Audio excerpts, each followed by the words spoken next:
In a single operational night, Iran fired 200 missiles across the full depth of Israeli military infrastructure.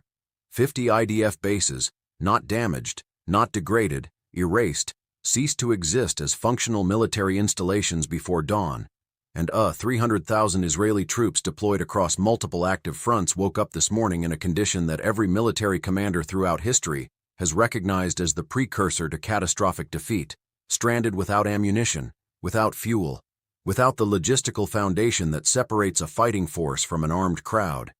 This did not happen because of chance. It did not happen because Iran stumbled into success, or because Israel made one isolated mistake.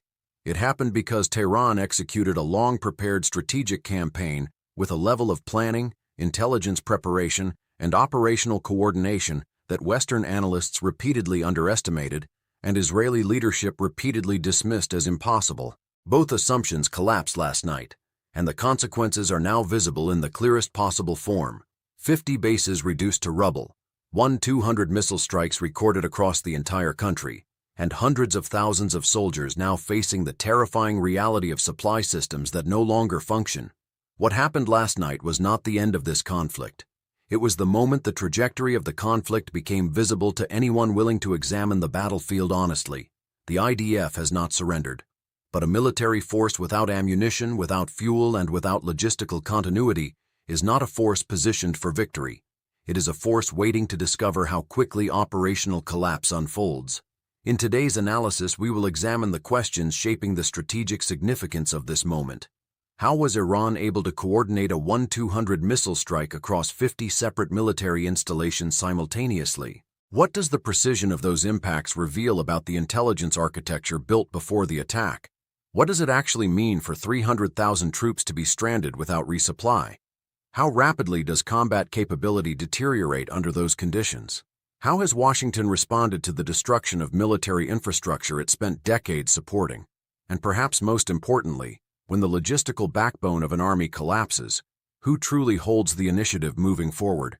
If this level of strategic analysis, the kind that looks beyond headlines and examines operational reality, is valuable to you, subscribe, stay with me through this breakdown, and share it with anyone trying to understand what is actually unfolding in the region. Now let us get into the full analysis. The first question any serious military analyst asks after an operation of this magnitude is simple. How? How does a military organization successfully coordinate 200 missile launches against 50 separate targets spread across roughly 22,000 square kilometers, while maintaining the accuracy required to destroy hardened military infrastructure, instead of merely damaging surrounding areas?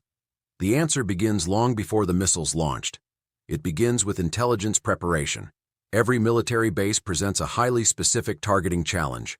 Fuel depots, ammunition bunkers, radar arrays, command facilities, runway systems, aircraft shelters.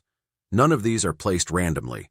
Successfully targeting them requires years of data collection through satellite imagery, signals intelligence, cyber penetration, human sources, and continuous operational analysis. What the strike patterns revealed was not random bombardment. Each base displayed deliberate sequencing. Fuel systems were hit first. Ammunition storage followed. Command centers and radar systems were targeted in coordinated waves designed to disable defensive coordination before the most destructive impacts arrived. At Nevatim Air Base, one of Israel's primary F-35 operating facilities, impact sequencing reportedly focused first on radar and fire control systems before transitioning to aircraft support infrastructure and fuel storage. That reflects advanced operational planning. Disable defensive capability first, then eliminate offensive capacity. That is not improvisation. That is systematic battlefield design. The broader strike package was divided into multiple operational axes.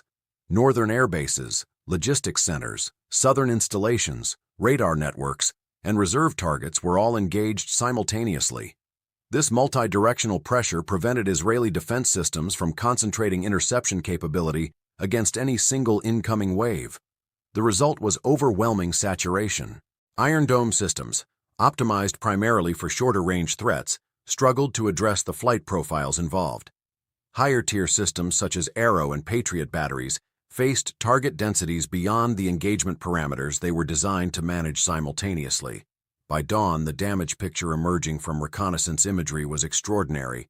Runways cratered, fuel infrastructure burning, ammunition depots detonating, entire military facilities rendered non-functional in a single operational cycle. Yet the destruction of the bases themselves may not even be the most strategically significant outcome. The more important consequence is what this means for the 300,000 Israeli troops currently deployed across active fronts. Modern armies do not carry long-term combat sustainment with them. They depend on continuous logistical flow. Ammunition, fuel, food, medical supplies, spare parts. Everything moves through a layered distribution system beginning at national depots and ending at frontline combat positions. Iran did not primarily attack frontline units. It attacked the logistical architecture sustaining them. That distinction matters enormously. The troops at the front did not run out of ammunition overnight. They will run out gradually as existing supplies are consumed while replacement systems fail to function. A modern armored brigade consumes staggering amounts of ammunition during sustained combat operations. Tank rounds, artillery shells, anti-tank systems, infantry munitions, all of it disappears rapidly under active battlefield conditions. Without resupply, units eventually begin rationing fire, conserving precision weapons, limiting artillery support, and prioritizing only the most critical engagements. That extends survivability, but it directly reduces combat effectiveness. Fuel presents an equally severe challenge. Armored formations require constant resupply to maintain maneuver capability. Once fuel distribution networks collapse, operational mobility begins degrading almost immediately. Tanks become static defensive assets instead of maneuver warfare platforms. Support vehicles stop moving. Combined arms operations slow dramatically. Food and medical sustainment eventually become secondary layers of the same crisis. Frontline troops typically carry only a limited number of days' worth of rations. Once organized distribution systems fail, improvisation begins replacing structure, creating morale strain, operational inefficiency, and increasing pressure across the entire force. 300,000 troops facing simultaneous supply degradation is not a tactical problem. It is a national-level strategic crisis. Commanders facing that reality have only difficult choices available. Continue offensive operations and burn through remaining supplies faster. Shift into defensive posture and surrender battlefield initiative. Or begin withdrawals toward areas where logistical support may still partially function, accepting both military and psychological consequences. None of those choices represent victory. They represent different versions of operational decline. Inside Washington, the response process followed a familiar pattern: intelligence gathering, options evaluation, and political risk calculation. But the conclusions emerging from those discussions are deeply uncomfortable for Israeli leadership. Emergency airlift assistance remains technically possible, but airlift cannot fully replace destroyed national logistics architecture. The volume of supplies required to sustain 300,000 troops under combat conditions vastly exceeds what limited receiving infrastructure can realistically absorb through emergency flights alone. Direct American military intervention presents even greater risks. Strikes against Iranian territory could trigger broader regional escalation, attacks against American bases across the Gulf, and disruption of the Strait of Hormuz. The escalation ladder becomes extremely dangerous very quickly. As a result, Washington appears to have communicated a reality Israeli planners always understood theoretically, but rarely confronted operationally. American support exists within limits. Political constraints, logistical realities, escalation risks, and global economic consequences all shape those limits. And those limits are now visible. Iran's broader strategy appears increasingly centered not on conventional conquest, but exhaustion. Tehran is not attempting to occupy Israel militarily in the traditional sense. Instead, it is applying sustained pressure against the systems that allow Israel to maintain prolonged conflict. Logistics, economics, infrastructure, energy security, mobilization strain, political endurance, these become the targets of a long-duration campaign. This approach reflects a deep understanding of Israel's vulnerabilities. Israel relies heavily on reserve mobilization, advanced but resource-intensive military systems, and continuous external support. Prolonged conflict imposes enormous economic and political pressure on that structure. Iran's strategy appears designed specifically around exploiting those pressures over time. What makes this doctrine significant is the patience behind it. Exhaustion strategies require enduring sanctions, external pressure, economic sacrifice, and long-term confrontation while gradually degrading an opponent's sustainability. That requires institutional continuity, strategic discipline, and a population prepared for prolonged struggle. Iran has demonstrated that kind of strategic patience for decades. By contrast, Israeli strategic culture historically emphasized rapid, decisive operations, technological superiority, and fast-moving military campaigns. Those approaches work best against short-duration threats. They become more difficult against an adversary intentionally structured around endurance and attrition. I believe we are witnessing a genuine strategic turning point whose consequences will extend far beyond Israel and Iran themselves. 50 destroyed military bases, hundreds of thousands of troops under logistical strain, American power visibly constrained in its response options. These developments reshape calculations across the entire international system. Russia will interpret this as validation of military technology and operational doctrine associated with its broader strategic partnerships. China will study Washington's decision-making constraints carefully as it evaluates American security commitments globally. Governments across the global south will reassess what alignment with major powers actually guarantees under modern battlefield conditions. And the global economy will increasingly feel the consequences through energy markets, supply chain instability, and rising geopolitical risk premiums.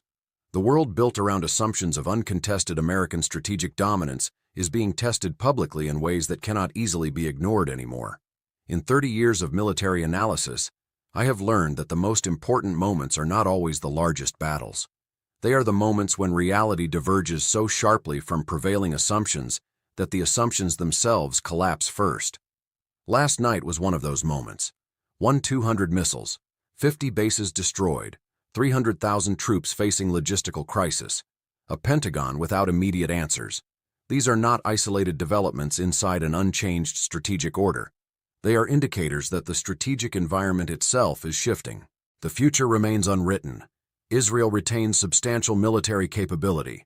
American support has not disappeared. The conflict is far from over. But one question was answered clearly last night. Who currently holds the strategic initiative? At this moment, Iran does. Through self-reliant military development, strategic patience, and an operational doctrine built specifically around the vulnerabilities of its adversaries, Tehran has seized momentum in a way few analysts believed possible. What happens next, how Israel adapts, how Washington recalibrates, and how regional powers position themselves will define the Middle East for years to come. Leave your assessment in the comments. This conversation matters, and serious perspectives sharpen the analysis. If this breakdown delivered value, share it, hit like, and subscribe for the most detailed and unfiltered geopolitical analysis available anywhere. The next update is already in preparation. Stay with me.